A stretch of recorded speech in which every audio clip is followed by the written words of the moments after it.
देश में बिल्कुल मोदी जी की सरकार को अगर देखा जाए तो लगता है कि अंग्रेज़ों के नक्शे कदम पर सरकार चल रही है। पूरे देश में उसी तरह से गुलामी की ओर हमें धकेला जा रहा है। उस समय अंग्रेज़ों के साथ ये लोग कोलैबोरेट करते थे, आज अमेरिका के सामने घुटने टेक रहे हैं। माले कितने सीटों पर इस बार जो है चुनाव में? उन्होंने आगाह किया था कि हिंदुस्तान में गोरे अंग्रेज़ की जगह पर कहीं बुरे अंग्रेज़ों का राज नहीं आना चाहिए। सर, NSA का बात हम कर रहे थे, आप भी कर रहे थे, जैसे कि उससे सोनम वांगचुक पर भी NSA आरोप लगा है, उससे पहले उमर खलीद पर भी लगा है, कई सारे लोगों पर NSA लग रहे हैं। इसको किस तरह से देखते हैं? लेकिन राजनीतिक पार्टी ये भगत सिंह तो अपने दौर में उन्होंने कुर्बानी दी और पूरे देश को जगा के चले गए, लेकिन आज भी हमें लगता है कि भगत सिंह उस दौर से भी ज़्यादा प्रासंगिक है। लेकिन उस दौर में अंग्रेज़ों के खिलाफ लड़ते हुए उन्होंने आगाह किया था कि हिंदुस्तान में गोरे अंग्रेज़ की जगह पर कहीं बुरे अंग्रेज़ों का राज नहीं आना चाहिए। आज देश में बिल्कुल मोदी जी की सरकार को अगर देखा जाए तो लगता है कि अंग्रेज़ों के नक्शे कदम पर सरकार चल रही है। पूरे देश में उसी तरह से गुलामी की ओर हमें धकेला जा रहा है। उस समय अंग्रेज़ों के साथ ये लोग कोलैबोरेट करते थे, आज अमेरिका के सामने घुटने टेक रहे हैं। पूरे देश को बेच रहे हैं अदानी अंबानी के हाथों, पूरे देश को बांट रहे हैं नफरत से।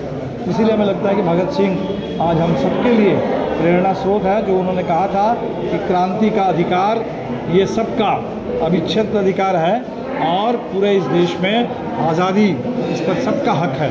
तो हमें लगता है कि सर, NSA का बात हम कर रहे थे, आप भी कर रहे थे, जैसे कि उससे सोनम वांगचुक पर भी NSA आरोप लगा है, उससे पहले उमर खलीद पर भी लगा है, कई सारे लोगों पर NSA लग रहे हैं। इसको किस तरह से देखते हैं? लेकिन राजनीतिक पार्टी ये सरकार डरी हुई है।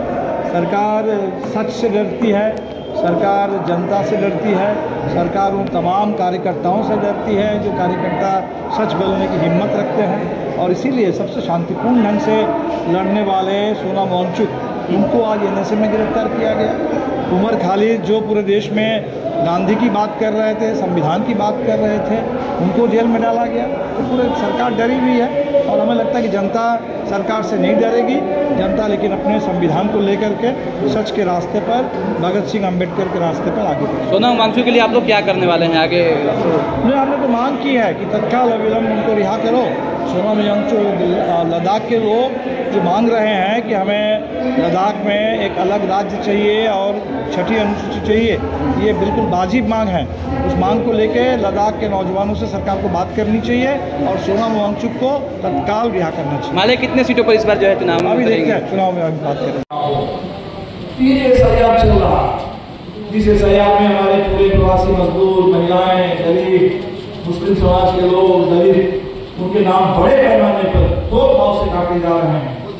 अगर चुनाव इसी आधार पर होगा उस चुनाव में किस बदलाव के एजेंडा को लेकर हम लड़ पाएंगे?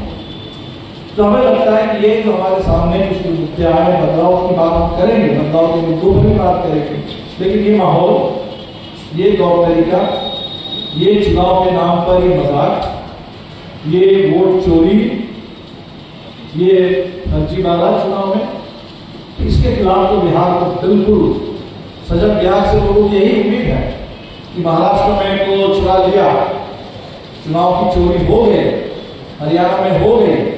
बिहार से लोगों की जो उम्मीद है कि बिहार ने जब पकड़ लिया है कि चुराने की कोशिश हो रही है, डाका डालने की साजिश चल रही है, तो बिहार सिर्फ इसको पकड़ करके ही नहीं रुक जाएगा, इन तमाम चुनाव चोरों को, इन वोट चोरों को गलती से उतारने का भी काम बिहार पूरा करेगा। ये बिहार से उम्मीद है और हमें लगता है कि हम आज इस सम्मेलन से भी यही संकल्प लेकर के जाएंगे।